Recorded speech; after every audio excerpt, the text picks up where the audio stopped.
검찰이 오늘 화천대유 대주주 김만배 씨 그리고 천화동인 4호 소유주 남욱 변호사 또 정영학 회계사를 재판에 넘겼습니다. 자세한 내용 양지열 변호사와 짚어보겠습니다. 어서 오십시오. 네, 안녕하세요.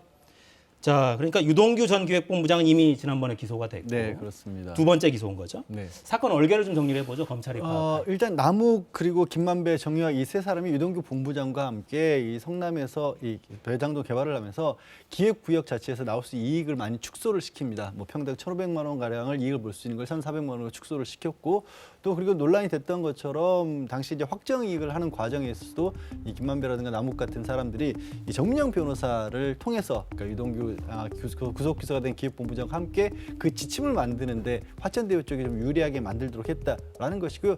개별적으로는 김만배 대주주 같은 경우에는 직원들 급여 명목으로 회사 돈을 좀 빼돌렸다거나 아니면 또 이 남욱 변호사 같은 경우는 정민영 변호사에게 한 35억 원 가량을 뇌물을 줬다라는 혐의를 또 추가로 받고 있기도 합니다. 네. 그러니까 지금 김만배, 남욱 두 사람은 구속 상태로 재판에 넘겨진 거고 네. 정영학 회계사는 불구속 기소가 됐어요. 검찰에서 밝혔어요. 공식적으로 정영학 회계사 같은 경우는 녹취록 상당히 많은 논란을 불러일으킨 게 이제 유동규 전 기획본부장 구속시키고 또 배임으로 지금 한 700억 가량을 받기로 했다는 부분도 그 녹취록에 근거를 한 거거든요. 그 녹취록을 제공하는 것으로서 수사 초기에 도움을 많이 줬다라는 부분을 아예 공식적으로 인정을 했습니다. 그래서 불구속 상태에서 재판에만 넘긴 상황입니다. 네. 배임 액수를 둘러싼 논란도 좀 있었는데 배임 액수가 한 1,800억 원 가량으로 굉장히 많이 늘었습니다. 굉장히 많이 늘긴 늘었는데 말씀드린 것처럼 첫 번째로 한 부분이 그들이 얻어갈 수 있는 이익 자체가 평당 1,500만 원을 1,400만 원으로 줄였다. 그러니까 성남도시개발공사 입장에서는 1,400만 원 이익을 얻는 줄 알고 반 정도를 먼저 가져가겠다, 우선 확보하겠다라고 지침을 세웠기 때문에 그럼 평당 100만 원씩을 더 가져간 거거든요. 그게 한 650억 원 가량에 이른다라고 얘기를 했던 건데 이번에 1,800억 원까지 올라간 이유는 뭐냐면 이 화천대유가 직접적으로 시행을 해서 분양했던 게 5필지가 있습니다. 그러니까 아파트를 아예 지어서 택지만 만든 게 아니라 아예 지어서 얻었던 이익이 1,100억 원이 넘는다라는 건데 그 부분까지 지금 이걸 배임으로 넣었거든요.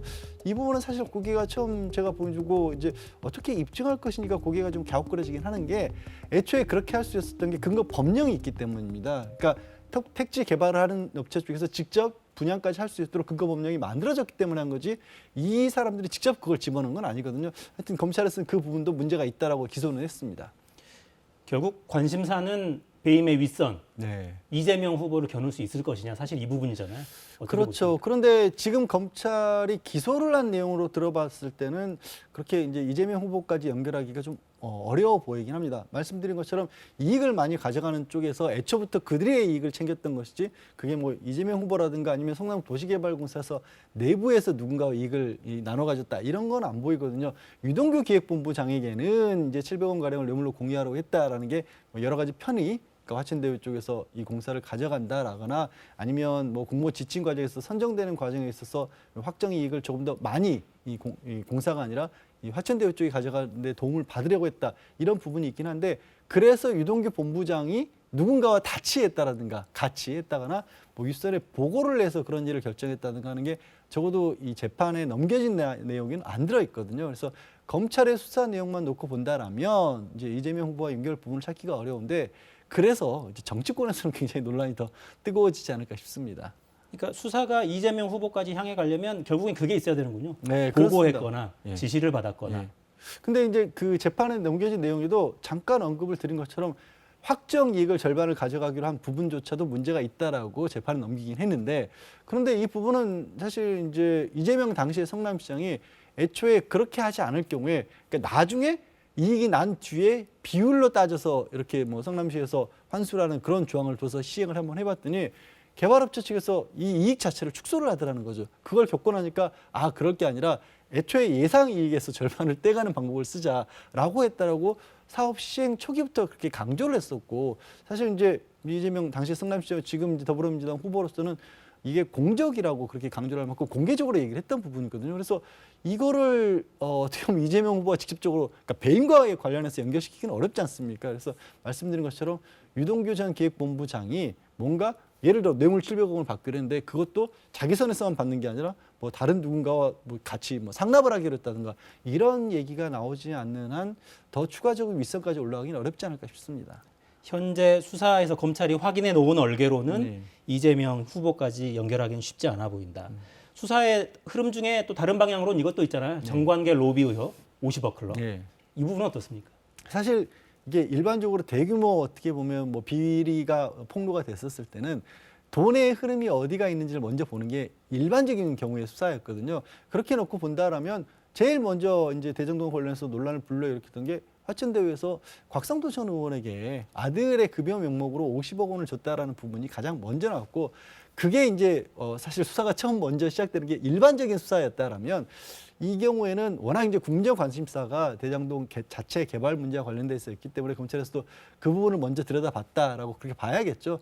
그렇다면 어찌됐든 드러나 있는 돈의 흐름 부분들은 안 볼 수는 없지 않습니까? 사실 그리고 그걸 먼저 보는 게 오히려 맞을지도 몰랐던 상황이었으니까 그 부분에 대한 수사가 이제 본격적으로 진행이 되지 않을까. 뭐 알려진 바와 같이 곽상도 전 의원 같은 경우는 하나은행 컨소시엄이 사실 화천대유 쪽에 투자를 하려다가 그게 무산이 될 뻔했던 것을 하나은행이 계속해서 투자를 할 수 있도록 곽상도 전 의원이 뭐 영향력을 좀 발휘했다. 그리고 추가적으로는 개발 과정에서 부딪힐 수 있는 법적 문제점들을 해결해 주기로 약속을 했다. 그렇게 약속을 한 다음에 이제 급여 명목으로 50억 원을 받아갔다라는 거지 않습니까? 아들 명목으로.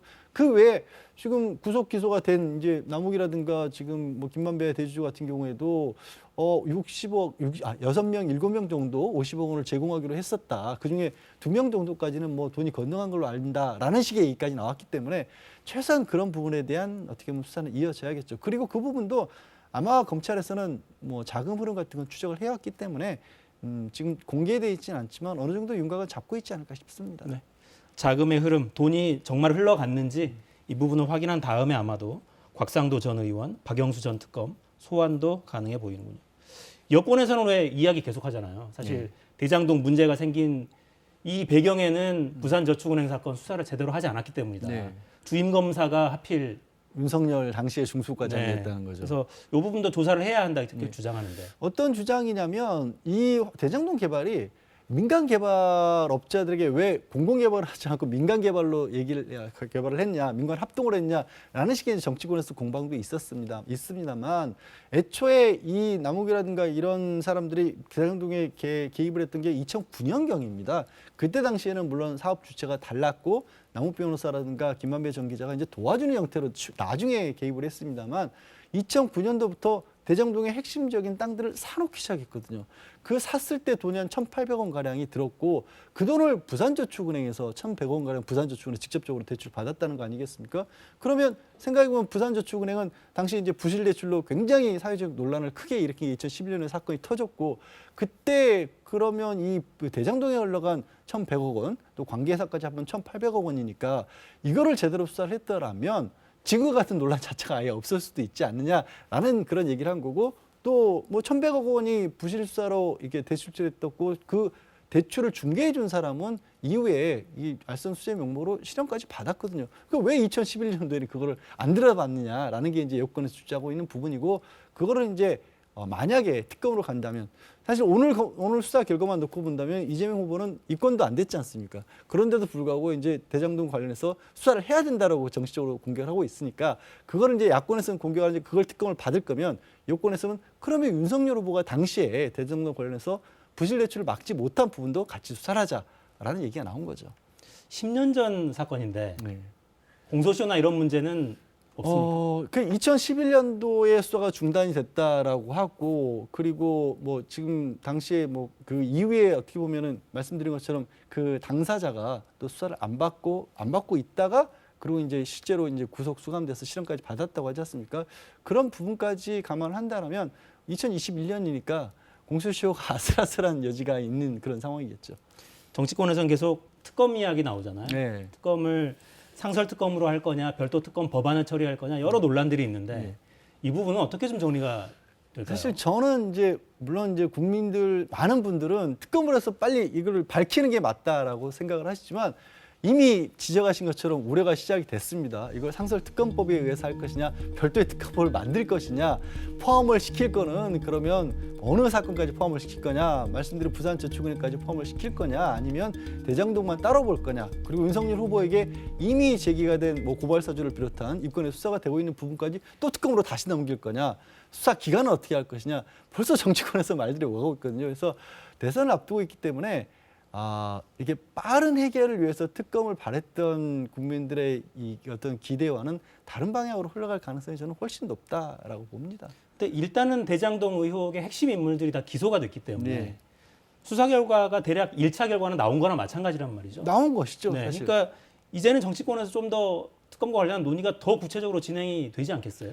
그런데 유불리를 이제 더 따져가면서. 구체적으로 그렇죠. 정치적으로 유불리를 따져가면서 얘기를 할 텐데 수사 결과가 나왔는데 그 수사 결과에서 지금 야권에서 기대라는 표현이 좀 그렇습니다만 이재명 후보와 관련된 부분이 나온 게 없단 말이에요. 그럼 뭘 가지고 특검을 하자고 해야 될지부터 사실 논란이 될 거고 여권에서도 특별하게 어떻게 보면 범죄 협의점 같은 게 없는데 바로 그냥 무조건 수사를 하라라고 응하는 것도 또 모양새가 이상하지 않습니까? 그래서 말씀드린 것처럼 수사 대상이나 수사 기간이나 그 근거가 되는 법이나 이런 것들을 가지고 대선 전에 저는 뭐 결론을 내기는 사실상 불가능하지 않을까 싶습니다.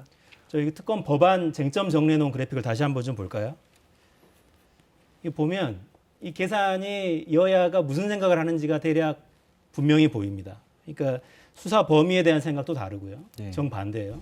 그러니까 민주당에서는 상설특검을 활용해서 일단 수사를 시작하자고 주장을 합니다. 대장동 의혹만 이야기하는 게 아니라 윤석열 후보를 겨누는 거죠. 부산저축은행 부실 수사, 요 의혹까지 같이 하자라고 이야기하는 거고요. 국민의힘은 특검 법안을 이미 제출해 놓은 거를 빨리빨리 논의해서 처리하자. 다만 대장동 의혹만 하지 말고, 그러니까 이른바 쌍특검을 하자는 거예요. 네. 고발 사주 의혹까지 같이 다뤄서 우리는 뭐 불리한 게 없으니 같이 한번 털어보자고 네. 이런 거죠. 그리고 예, 그렇습니다. 근데 이제 고발사주 의혹 같은 경우에는 공수처에서 사실 수사를 하고 있는 중이거든요. 그러니까 여권에서는 저게 수사가 마무리가 돼야 혹시 그게 뭐 제대로 안 이루어졌다라고 하면은 모를까 수사를 진행하고 있는 걸 또 뺏어가지고 이게 특검에서 옮긴다는 게 또 그게 말이 안 된다라는 주장을 하고 있는 겁니다. 그래서 그런 부분들의 정치적 공방이 계속 될 것 같다는 거죠. 그러니까 수사 기관도 달라요. 그러니까 여야 다 빨리 진실을 밝히자고 말은 하는데 네. 속내가 다 계산들이 다릅니다. 그래서 누가 더 빨리 하자는 건지 누가 더 요구하는 건지 이건 모르겠어요. 그러니까 근데 이렇게 이제 특검 논의가 여야 정치권이 유불리를 따져가면서 진행 계속 될 텐데 이렇게 되면 검찰 수사가 계속 탄력을 받을지 일을 하기가 싫어질지를 잘 모르겠습니다. 이제 검찰에서도 이번에는 상당히 속도를 냈습니다만은 수사 과정에서 뭐 조금 부적절한 부분들이 제기가 됐지 않습니까? 뭐 수사 과정 자체가 아니라 특히 이제 남욱이라든가 김만배 대주주를 기소하는 과정에서는 느닷없이 수사팀에서 뭐 이렇게 회식 논란까지 불거지는 바람에 사실 굉장히 불명예스러운 일이고 집단적으로 코로나19 확진자들까지 나왔어요. 확진자까지 나오는 네. 그런 상황이다 보니까 그래서 그런 부분들을 털기 위해서라도 특검이 시작을 한다라면 적극적으로 아마 협조하는 모습 정도로 보이지 않을까 싶습니다. 하지만 그럼에도 불구하고 이 검찰 입장에서는 이 특검이 출발을 해서 새롭게 대장동과 관련해서 수사를 한다는 것 자체가 검찰이 이 수사해놓은 부분들을 어찌 보면 부정하는 거지 않습니까? 그래서 그 겉모양으로 적극적으로 협조하는 모습을 보일지언정 속내가 편할 일은 결코 없죠. 그러니까 전에는 어땠던가요? 국정농단 특검 국정농단 직전에는- 특검 같은 경우에는 당시에는 현직 대통령이었지 않습니까? 현직 대통령에 대한 수사였었고 그때는 이제 초기에 좀 미진하다. 적극적으로 사건 관계자들을 소환하는 모습도 보이지 않았고 뭐 청와대 협조를 구한다고 하지만 자료 같은 것들도 제대로 받지 않았었고 그런 가운데서 국회에서 그리고 여론 자체도 거의 일치된 방향으로 움직였지 않습니까? 지금처럼 여론 자체가 그러니까 지지하는 쪽에 따라서 나뉘어서 있는 게 아니라 여론 자체가 당시 박근혜 정부에 대한 청와대에 대한 불신이 굉장히 깊었던 상황이었기 때문에 그 불신의 기반 위에서 국회에서 또 특검을 만들었기 때문에 그때는 이제 검찰에서도 협조적으로 나올 수밖에 없었고 이후에 수사 과정에서도 특검과 검찰이 역할을 나눠서 좀 평행하게 같은 상황에서 수사를 협조해가면서 각각 분야를 나눠서 진행을 했었죠. 지금과는 또 상황이 많이 다릅니다. 그러니까 이제 국민들 여론조사를 해보면 특검으로 빨리 진실을 밝히자 이런 여론이 대개 과반으로 나오잖아요. 높게는 70% 수준까지 나오고. 근데 법조인으로 보시기에 네. 특검이 사실 만능은 물론 아닐 테고 네. 지금 사안은 역시 대선 전에 특검을 동원해서 결과를 내기는 쉽지 않을 거다 이렇게 보시는 거예요. 그렇죠. 특검 입장에서 봤었을 때도 수사 기간이 뭐 짧다, 길다를 떠나서 수사를 진행하는 것 자체가 어려울 수 있습니다. 그 대선 후보 양쪽 다 후보들 입장인데 소환 조사를 하면 얼마만큼이나 소환 조사를 할 수가 있겠으며 강제 수사를 했었을 경우에 뭐 압수수색을 한다든가 이런 것들이 얼마만큼이나 제대로 진행이 될 수 있을지 그리고 그 과정에서 조금만 어찌 보면 좀 과하다거나 아니면 방향이 잘못됐거나 하면 여론에 또 어느 한쪽에서 문매를 맞을 수밖에 없는 구조 아니겠습니까? 그런 어떤 현실적인 문제 때문에 그래서 저는 이제 특검이 과연 빠른 해결에 실효성이 있을까라고 좀 생각을 했던 거죠. 네. 유동규 전 기획본부장 재판이 이제 24일에 시작되잖아요. 네. 첫 공판에서는 크게 뭐 주목해 볼 일은 있겠습니까? 공판과 관련해서 이제 준비기일에서 본인이 지금은 완강하게 전체 혐의를 다 부인하고 있지 않습니까? 그 부분에서 인정하는 게 혹시 있는지 한번 지켜볼 필요는 있을 겁니다. 본인이 일단 출석을 해야 되니까요. 알겠습니다. 네, 한번 논의를 지켜보죠. 양지열 변호사 수고하셨습니다. 네, 고맙습니다. 네, 저는 내일 돌아오겠습니다. 4시엔 사사건건.